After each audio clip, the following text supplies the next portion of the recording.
ചിന്നൂട്ടി, എന്നോട് മിണ്ടണ്ട. സോറി മുത്തേ, ഇനി ഞാൻ പ്രോമിസ് തെറ്റിക്കില്ല. ദേ സച്ചു, എൻ്റെ അടുത്ത് നിന്ന് പോയേ. സോറി സോറി സോറി സോറി മോളെ, ഒന്നും മിണ്ടടാ പ്ലീസ്. എന്നോട് പിണങ്ങല്ലേ, ഇനി ഞാൻ ചെയ്യത്തില്ല. എന്നോട് പിണങ്ങല്ലേ, ഏട്ടനോട് മിണ്ട മോളെ പ്ലീസ്. ഏട്ടനോട് മിണ്ടാതിരിക്കല്ലേ, ഏട്ടനെ സഹിക്കുന്നില്ല മോളെ. അയ്യേ, എൻ്റെ ഏട്ടൻ കരയാ. ഇനി പ്രോമിസ് തെറ്റിക്കോ?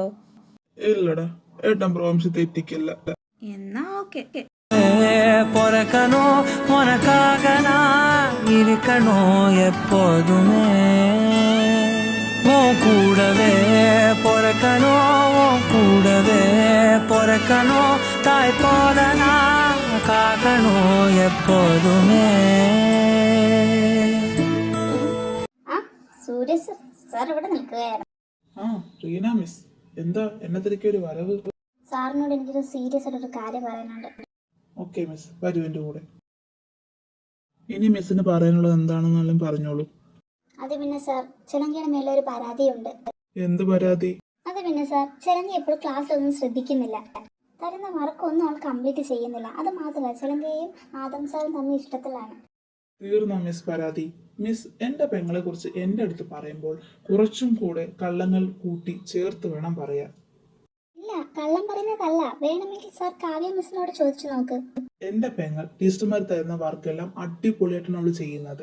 എനിക്ക് 100% ഉറപ്പുണ്ട്. പിന്നെ ആദം സാറും ചിലങ്കയും പ്രണയത്തിലാണെന്ന് പറഞ്ഞാൽ ഞാൻ ഒരിക്കലും വിശ്വസിക്കില്ല. കാരണം എനിക്ക് അവർ രണ്ടുപേരെ അറിയാം. ഇന്നലെ ലീവ് എടുക്കേണ്ട ആവശ്യമുണ്ടായിരുന്നു. അല്ല സാർ, എപ്പോഴാ അരുൺ സാർ ഇങ്ങോട്ട് ലാൻഡ് ആകുന്നത്? അവന്റെ കാര്യമൊന്നും എനിക്ക് അറിയില്ല. രാമ, എന്താടാ സച്ചു, നീ ആദുവിനെ കണ്ടോ? അവൻ ക്ലാസ്സിൽ പോയടാ. ഇവനക്ക് എന്ത് പറ്റി? ഞാനിപ്പോൾ വരാവേ. ഓക്കെ. ആദം സാർ. ആ ചെലങ്ക, താനോ? അതെ, ഞാൻ തന്നെ. നീ എന്താ എന്നെ തിരക്കി? സാറൊന്ന് വരുമോ? എനിക്ക് സാറിനോടൊന്ന് സംസാരിക്കണം. ഇതാ വരുന്നു. എന്താ ചെലങ്ക എന്നെ വിളിച്ചത്? സാറിൻ്റെ ഉദ്ദേശം എന്താ? എനിക്കെന്ത് ഉദ്ദേശം? നിനക്കിത് എന്ത് പറ്റി ചെലങ്ക? എനിക്കൊന്നും പറ്റിയില്ല. പിന്നെ എന്താ പ്രശ്നം? സാറിന് എന്നെ ഇഷ്ടമാണോ? സത്യം മാത്രമേ എന്നോട് പറയാവുള്ളൂ. ചെലങ്ക, അത് പിന്നെ പറയിച്ചായ. മോളെ, ഞാനിപ്പോ എന്താ പറയണ്ടേ? എനിക്ക് നിന്നെ ഇഷ്ടമാടി. പറയാൻ ഒരുപാട് ശ്രമിച്ചിട്ടുണ്ട്, പക്ഷെ നടന്നിട്ടില്ല. ഈ ഒരു വാക്ക് കേൾക്കാൻ ഞാൻ കാത്തിരുന്ന 5 വർഷം. പലവട്ടം ഞാൻ ചോദിച്ചതല്ലേ, എന്നെ ഇഷ്ടമാണെന്ന് പറയുക വരെ നടന്നിട്ടില്ലേ? അപ്പോഴും എന്നോട് പറഞ്ഞിട്ടില്ലല്ലോ. ചിന്നുട്ടി, ഞാൻ വേണ്ട, ഇനി ഒന്നും എനിക്ക് കേൾക്കണ്ട. എനിക്ക് ഈ ഒറ്റ കാര്യം അറിയണമായിരുന്നു. അറിഞ്ഞു കഴിഞ്ഞിരിക്കുന്നു. എനിക്ക് സന്തോഷമായി. ഇനി ഞാൻ സാറിൻ്റെ പിറകെ വരില്ല. ചിന്നുട്ടി, നീ എന്തൊക്കെയാ പറഞ്ഞു വരുന്നേ? എന്നെ ഇഷ്ടമായിരുന്നോ എന്ന് അറിയണമായിരുന്നു എനിക്ക്. അറിഞ്ഞു കഴിഞ്ഞു. ഇനി ഞാൻ എന്തിനാ എൻ്റെ സാറിൻ്റെ പിറകെ വരുന്നേ?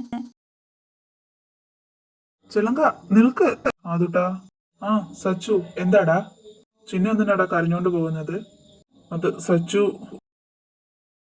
അപ്പോ ഞാൻ കേട്ടതെല്ലാം സത്യമായിരുന്നു അല്ലേ? നിനക്ക് ചിന്നു ഇഷ്ടമായിരുന്നോ? അവൾക്കും നിന്നെ ഇഷ്ടമായിരുന്നോ അല്ലേ? സച്ചു, അത് മതി ആദു, എനിക്കിനി ഒന്നും കേൾക്കണ്ട. നീ എന്റെ സോളും അല്ലേടാ. എന്റെ പെങ്ങള് നിന്റെയും പെങ്ങളല്ലേടാ. എന്നിട്ട് നീ പെങ്ങളായി കാണേണ്ട പകരം. സച്ചു, ഞാനൊന്ന് പറയട്ടെ? വേണ്ട, എനിക്കിനി ഒന്നും കേൾക്കണ്ട. സച്ചു നിൽക്ക്, ഞാൻ പറയട്ടെ. എനിക്ക് നീ കഴിഞ്ഞിട്ടേ ആരുള്ളൂ. എന്നെ നീ ഒന്ന് മനസ്സിലാക്കണം പ്ലീസ്. അത് മാറ്. എടാ, അവൾക്കൊരു കാര്യം മാത്രം അറിഞ്ഞാൽ മതിയായിരുന്നു. എന്ത്? ഞാൻ അവളെ പ്രണയിക്കുന്നുണ്ടോ എന്ന്. അതിന് ഞാൻ മറുപടിയും കൊടുത്തു. അവൾ അത് മാത്രം അറിഞ്ഞാൽ മതിയെന്ന് പറഞ്ഞു പോയടാ. അതോ, എനിക്ക് നിങ്ങൾ രണ്ടുപേരെ അറിയാം. നിങ്ങൾ എൻ്റെ അടുത്ത് ഒരു കാര്യം ഒളിപ്പിക്കില്ലെന്ന് എനിക്കറിയാം. സച്ചു, അതോ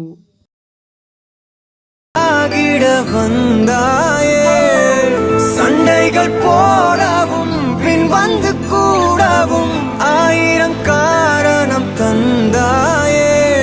வண்ணங்கள் நானே, நீ தூரிகையே. எந்த நண்பியே நண்பியே, என்னை தீரக்கும் அன்பியே. எந்த நண்பியே நண்பியே, என்னை இழுக்கும்